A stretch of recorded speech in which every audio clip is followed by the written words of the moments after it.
یہ حساب کتاب والا کون سا سلسلہ ہے جس کو اسلام قبول کرتا ہے؟ بسم اللہ الرحمن الرحیم. بہت شکریہ. سب سے پہلے تو بات یہ ہے کہ یہ سارے جو معاملات ہیں جی ان کا تعلق جو ہے نا یہ غیر مرئی حقائق سے ہے. ما بعد الطبیعیات میٹا فزکس، یہ انویزیبل دنیا ہے. تو جب ہم جیسے توہمات ہیں، توہمات کیسے جنریٹ ہوئی؟ جی کیسے توہمات جنریٹ ہوتی ہیں جتنے روحانی لوگ پری میچور سوسائٹی سے لے کر اب تک گزرے ہیں، ان کی جو پریکٹسز ہیں ان کے پاس بیٹھنے والے لوگوں کی اپروچ وہ نہیں ہوتی. ٹھیک، وہ اپنی دانش سے اپنی عقل سے تعین نہیں کر پاتے، تو جس کی وجہ سے بعد میں ان کے بارے جو لکھا جاتا ہے وہ اس میں ایگزیجریشن. کیا مطلب ہوا؟ مثال کی مراد یہ ہے کہ اب قرآن پاک میں اللہ تعالیٰ نے ارشاد فرمایا کہ میں نے جن و انس تخلیق کی ہے تاکہ میری عبادت. اب جہاں جن کی بات آتی ہے، جن ایک ایسی انویزیبل مخلوق ہے کہ ہر کسی کی پرسیپشن میں مختلف آئے گا. یہ اختلاف کی وجہ توہمات کی وجہ بنی اور نحوست کی وجہ بنی اور مغالطے کی وجہ بنی اور غلطیوں کی وجہ بنی. کیونکہ آپ کے کیسے توہمات کی وجہ بنی؟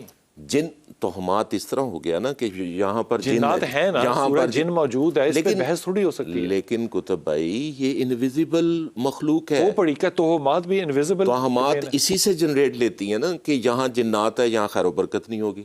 یہاں پر اب کسی کو کیا پتا کہ جن اچھے بھی ہوتے ہیں برے بھی ہوتے ہیں، جیسے انسان اچھے بھی ہیں برے بھی ہیں. اچھا کوا آ کے گھر کی چھت پہ بیٹھ کے بولے تو مہمان آتا ہے، وہ گاؤں میں واقعی آ جاتا ہے؟ سم ٹائم دیکھیں اس میں جن کا بیچارے کا کیا قصور ہے؟ نہیں، کوا ایک علیحدہ مخلوق ہے، جن ایک علیحدہ مخلوق. میں یہ کہہ رہا ہوں کہ کوا نظر آ رہا ہے، ان کا جنوں سے کیا تعلق ہے؟ ان کا تعلق تو ہماری ان چیزوں سے ہے جو کہ ہماری زندگی کے حصے ہیں. کوا ہے، بلی ہے، دودھ کا گرنا ہے، دودھ کا ابل جانا ہے. دیکھیں میرے کتب بھائی، یہ سمجھنا ضروری ہے کہ جو مخلوقات اللہ نے تخلیق کی ہیں ان کے پیچھے روحانی محرکات ہوتے ہیں. ہر جانور کے ساتھ، چاہے وہ چرند ہو، پرند ہو، آبی ہو، خاکی ہو، زمینی ہو، جیسا بھی جانور ہو، اس کے ساتھ انسان کا تعلق ہے. انسان جب تک ان کے روحانی محرکات کو نہیں سمجھے گا، ہر چیز گھوڑے کے روحانی محرکات کیا ہیں؟ گھوڑے کے اندر اچھے خصائص بھی ہیں، برے بھی ہیں. روحانی محرکات کیا ہیں؟ روحانی وہ اس کا وجود ایک روحانی میکانزم کی وجہ سے ہے، ایک اسپرچول. دیکھیں ہر چیز، رحم کریں، دیکھیں میری بات ہمیں نہیں اتنی مشکل بات سمجھ میں آتی. بات سنیں. جتنے بھی مادی، نباتاتی، حیواناتی، حتیٰ کہ انسانی ہی کیوں نہ مخلوق ہو، اس تمام کے پیچھے روحانی محرکات ہوتے ہیں. اور انسان کو اللہ نے عقل سلیم، روحانی محرکات سے مراد میٹا فزکس حقائق جو روحانی محرکات پر مبنی ہوتے ہیں ان کی وجہ سے انٹریکشن ہوتا ہے اور انسان کے اندر کمی اور کوتاہی آتی ہے. یہ ساری بحث چلی جائے گی فری ول کی طرف. نہیں، دیکھیں میری بات سنیں. سمپل سی بات ہے جی کہ یہ جتنی بھی روحانی کیفیات ہیں، اب دودھ دینے والے جانور، آپ کے خیال میں یہ جو توہمات ہیں یہ روحانی کیفیت ہے؟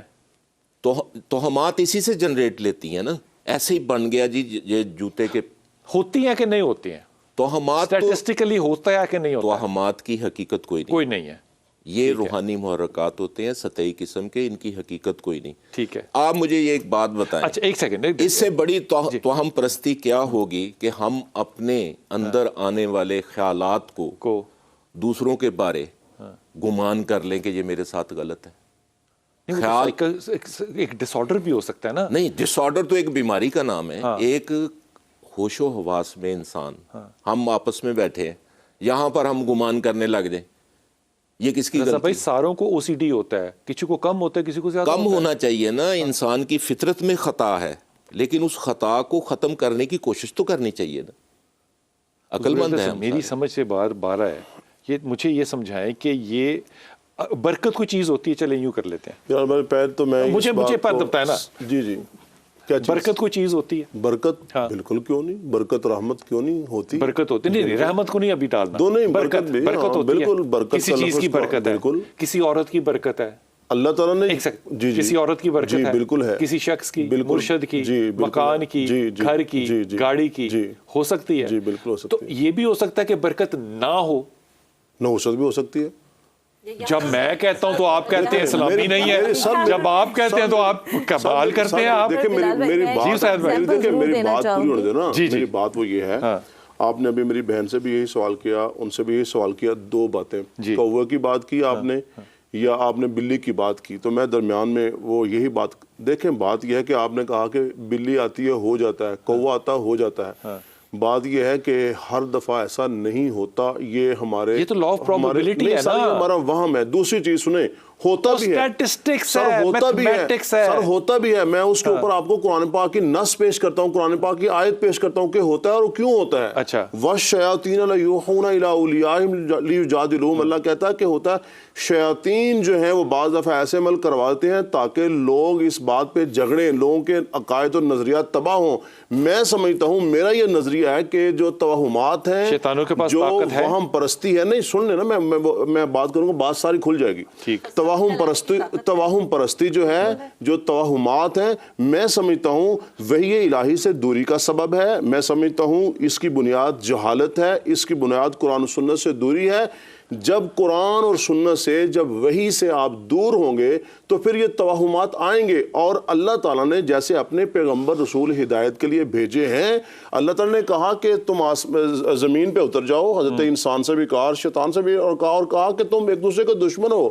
جس طرح اللہ کے پیغمبر آئے ہدایت کے لیے, رحمت کے لیے, برکت کے لیے, اس طرح جو شیطان ہے اس کے بھی وہ جناب جو نمائندے, اس کے جو پیغمبر ہیں وہ ہیں, جو قرآن کی آیت کہہ رہی ہے کہ وہ یہی کام جو ہے وہ سارے کرتے ہیں. اور وجہ یہ ہوتی ہے کہ لوگوں کے جو عقائد ہیں, لوگوں کے جو نظریات ہیں, جو یہ جہان ہے, اس کے اندر فسادات پھیلیں. اور یہ قرآن پاک کی آیت کہہ رہی ہے وَالشَّيَاطِينَ يُوحُونَ إِلَىٰ أَوْلِيَائِهِمْ. میں نے بحث ہی نہیں کرنی, کیونکہ یہ بات اگر میں نے آگے سے کھولی نا تو میرے پہ کوئی نہ فرحانہ آپ اس پہ کچھ کہنا چاہتی ہیں, پھر میں وقفے پہ جاؤں گا, آپ فرمائیے.